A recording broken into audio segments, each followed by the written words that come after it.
2 কোটি টাকা রেডি রাখিবেন আর প্রতি মাসে 10 লাখ টাকা করে দিবেন, তাহলে আপনি ব্যবসা করেন, না হলে ব্যবসা করিয়েন না। না হলে ব্যবসা আমরা করবো। আপনারা আমি 2 দিন টাইম দিয়েছি, 2 দিনের ভিতর ব্যবসা বাণিজ্য গুছাই ফেলবেন আর ব্যবসা বাণিজ্য করবেন না, আমাদের ফলাফাইন ব্যবসা করবেন। আপনি কে সালামের বাকি না বলে কি আপনারা টাইট দিতে পারবো না? কি হয়েছে আপনারা টাইট দিলে?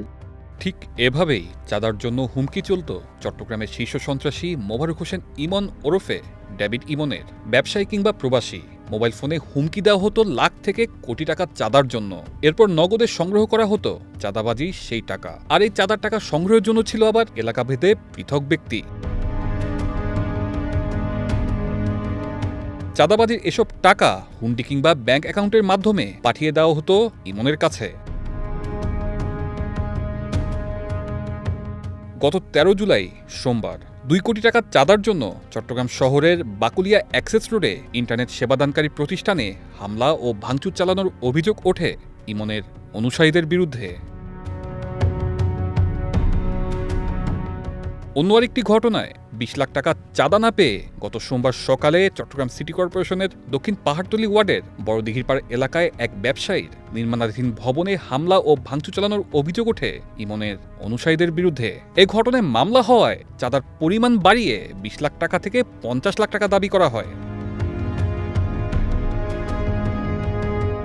পুলিশ বলছে চাঁদা চাওয়ার আগে সেই ব্যক্তির আয়ের উৎস, বর্তমান সম্পদ, নির্মাণাধীন ভবনের বিস্তারিত তথ্য সংগ্রহ করেন ইমনের লোকজন। পরিবারের সদস্যদের জীবন বৃত্তান্ত সংগ্রহ করা হয়। আর এই তথ্য সংগ্রহের জন্য এলাকাভিত্তিক সোর্স রয়েছে ইমনের। তথ্য সংগ্রহের পর চাঁদার জন্য বিদেশি হোয়াটসঅ্যাপ নাম্বার থেকে ফোন করা হয় সেই নির্ধারিত ব্যক্তিকে। কয়েক লাখ টাকা থেকে কয়েক কোটি টাকা পর্যন্ত চাঁদা দাবি করা হয়। আর ওই ব্যক্তির পরিবারের সদস্যদের কে কোথায় থাকেন, কি করেন, সব জানানো হয়। দাবি অনুযায়ী চাঁদা না দিলে গুলি করার হুমকি দেন এই ডেভিড ইমন। আর নির্ধারিত সময় টাকা না পেলে হামলার ঘটনাও ঘটে। আমি আপনারা ভালো ভালো একটা কথা বলি, হ্যাঁ, আপনি যদি আমাদের সম্পর্কে না জানলে বেশি দূর যাইতে হবে না, আপনি পুলিশ কমিশনার থেকে জিজ্ঞেস করলে হবে। আর দ্বিতীয় কথা হচ্ছে যে আপনি যদি ব্যবসা করেন তাহলে আমাদের সাথে কি কমিটমেন্ট করে ব্যবসা করেন, সমস্যা নাই।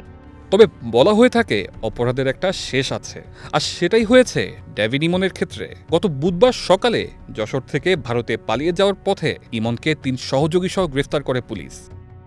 বাড়ি কই? এই তোর কথা এরকম, আর ঢাকা বাড়ি মানে? স্যার আপনি দেখেন না, আমরা কি তোর অরিজিন কই তাই বল। বাড়ি কোথায় অরিজিন? স্যার আমি এখানে চাকরি করি। কই চাকরি করিস? আমি ঢাকা পুরান ঢাকাতে চাকরি করি। তোর বাড়ি কই সেটা জিজ্ঞাসি। আমার বাড়ি চট্টগ্রাম।